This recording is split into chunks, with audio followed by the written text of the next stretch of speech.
I seriously feel like something is wrong with the world right now. I'm not going to lie, I am beginning to doubt anything happened, but I can't. The memories are way too vivid and I am still feeling shocked and terrified. But I am getting ahead of myself, and maybe you people can help me make sense of this before I lose my mind. This all happened over the weekend. It's summer break, and since I can't find a job, I just chill at my apartment playing Overwatch, or FFXIV for the most part, blinds closed, taking a good toke here and there. But luckily, my best friend and roommate Alex was staying for the summer too, so I wasn't going to be bored out of my mind. Plus, he has a car. So this past Saturday, he, his girlfriend Erin, and I decided to go visit this abandoned old hospital off some railroad tracks in rural Idaho that a lot of people keep telling us to go visit since we like urban exploration and whatnot. It was a nice early afternoon and we had just gotten lunch when we arrived there. It started off as any regular old abandoned building visit, ignoring the warning signs to stay out, wandering around the old hallways and checking out the rooms where equipment has been left to gather dust, taking photos here and there. It wasn't even a large hospital to begin with, so it was hard to get lost, if at all. Alex stumbled upon what seemed like a conference room on the second floor. He yelled for me and Erin to go in, so we did because it meant he must have found something cool that was out of the ordinary. And out of the ordinary it was, but totally not cool, not even in the slightest. On a bunch of whiteboards hung a bunch of Polaroid photos on magnets, and I mean a bunch. The entire 2 segments of whiteboard on one wall and a smaller one to the side were full of these Polaroids.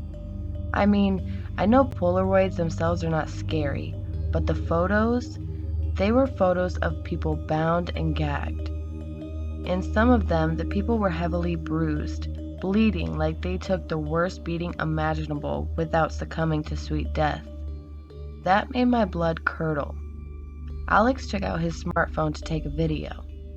I remember him saying, "This is so messed up, but cool, like some messed up modern urban art piece or something." Of course he would say that. He was studying art after all. But man, I wish he wasn't being himself that moment because I wanted to nope right out of there, but he insisted we stayed.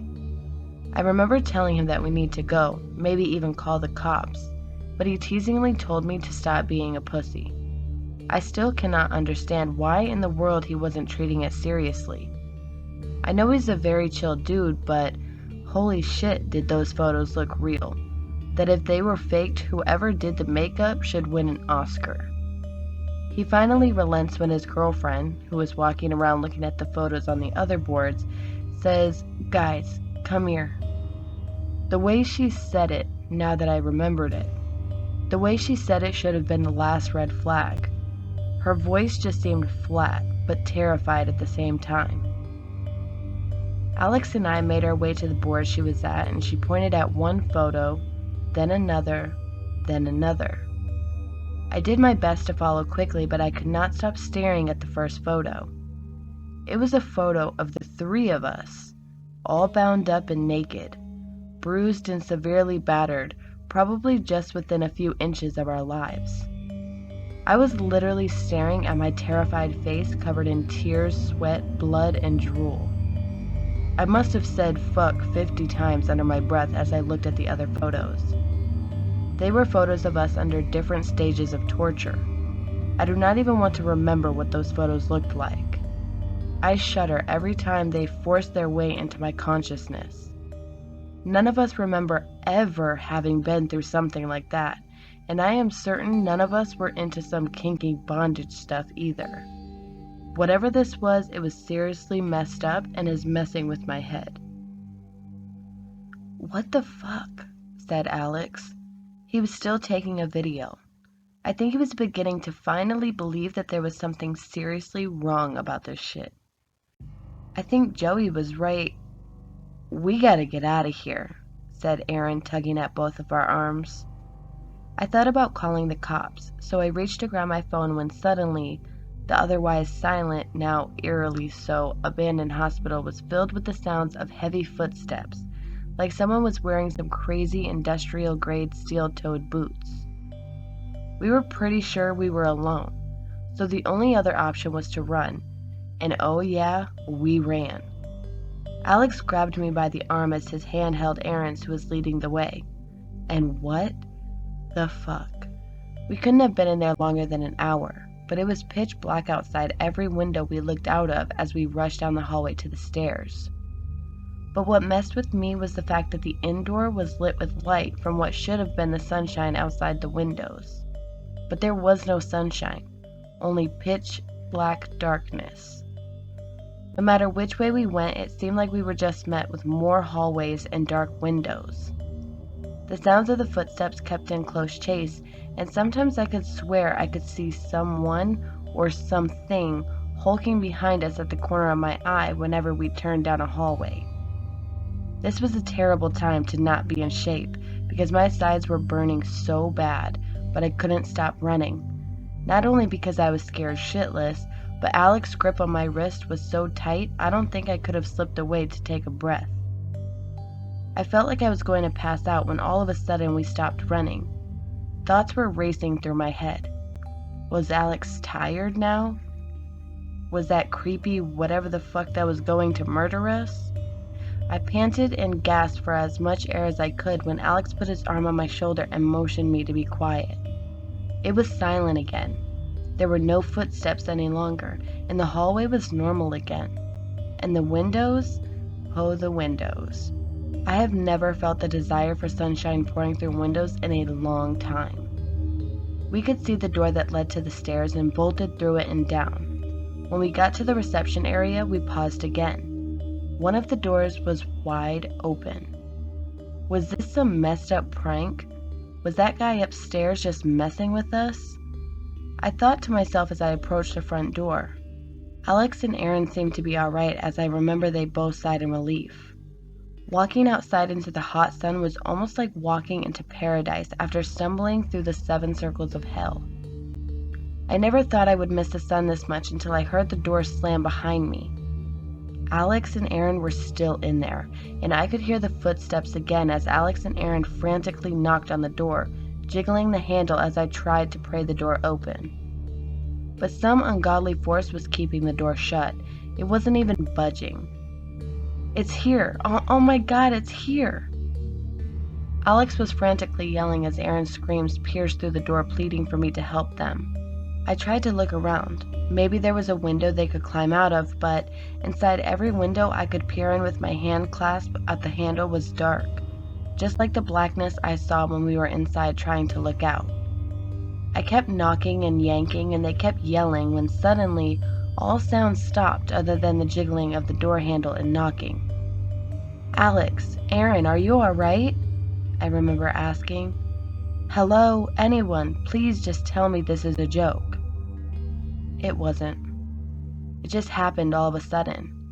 It was like 100 pairs of hands were knocking on the door, as I heard Alex and Aaron scream the most blood-curdling scream I have ever heard in my life. I think my brain just went on autopilot and noped out of there. I booked it as fast as I thought I could possibly run. I couldn't use the car because Alex had the keys, so I just ran and ran and ran up until I got to a gas station. It must have been sunset when I got there and passed out. That's as much as I can remember until waking up in a hospital bed. The very first thing I remember seeing was my friend Candace through the glass talking to some cops. I felt sore all around. I looked at my arms. I wiggled my toes. Other than a few scrapes and bruises here and there, I felt alright. When I looked back up, Candace was inside with the cops. Are you doing alright, Joseph? Asked one of the cops. I'm Officer McLaughlin, and this is my partner, Officer Merrill. We would like to ask you a few questions. Shit. They would think I was insane. You guys might think I was being a coward and I was abandoning my best friend and his girl, but honestly, my brain was just a jumbled mess. So I tried to tell them as much as possible with as little information needed without sounding insane.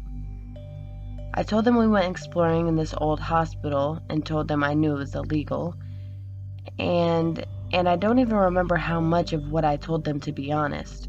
I knew I wove some lie because I knew they wouldn't believe me if I told them even just half the truth. But Alex and Aaron, though, I remember telling them that I got lost in the hospital, and I tried to find Alex and Aaron, but they were nowhere to be found. The car was there, but they weren't, and it was beginning to get late, so I just jogged back, but was severely under shape and probably dehydrated, so I passed out. Maybe we could get a missing person report on them and go back to the hospital. I don't know. I did my best. But they believed me. At least I think they did, because they told me to get some rest. I was passed out most of Sunday. I think my brain just didn't want to process the shit that had happened. Monday morning, I received a call from the cops in the hospital. It was regarding Alex and Aaron. They told me that they tried to look up Alex and Aaron to try to find a way to contact them or put out a missing person's profile since they haven't contacted me or anyone. But they told me they couldn't find any information on them, not through social media or the school. They told me to meet them at the station. As soon as I got dressed, I called my friend Candace to come pick me up from the hospital. As soon as we headed out for the station, which wasn't very far, I told her what the cops told me about Alex and Aaron. Who are Alex and Aaron? Was Candace messing with me? She couldn't have. She was definitely not the type. When we got to the station, I basically got interrogated by the cops because I was telling them I was telling the truth about Alex and Aaron, and they were telling me I was lying. I finally asked them if I can get on Facebook to show them Alex and Aaron's profiles and show them pictures of them because, for real, I was going frantic, desperate, and most of all, terrified. I logged in and typed Alex's name in the search bar. A bunch of other Alexes with the same last name showed up, but not my Alex. I tried to look up Aaron. Same deal. I went to my photos. I know I have at least a few photos with the two of them since I spent a ton of time with Alex. Nothing. Even the photographs that I knew for certain I took with them or either of them, I was either alone or the group of people were condensed in the photograph to make up for the missing Alex or Aaron. I felt like passing out when Candace came up with a good excuse to the cops about me probably being delirious because of heat exhaustion or whatever it was. I recall her taking me home to my apartment. Honestly, I don't know what to think anymore. When I got home, all of Alex's belongings were gone. His myriad books that were usually on the floor, his gaming PC, all of his artwork, gone. It was just empty. His side of the apartment was empty. Honestly, at that point, I just smoked as much weed as possible and passed out. It's Tuesday now. My apartment manager just came by to let me know that she heard of the incident and that if I needed anything to let her know. She also left me with an envelope addressed to me with no return address. Not thinking much of it, I opened it up. It was Polaroids. Polaroids of my best friend, Alex and Aaron. Bound, naked, bruised, battered, beaten, with a look of terror in their eyes, almost begging to die.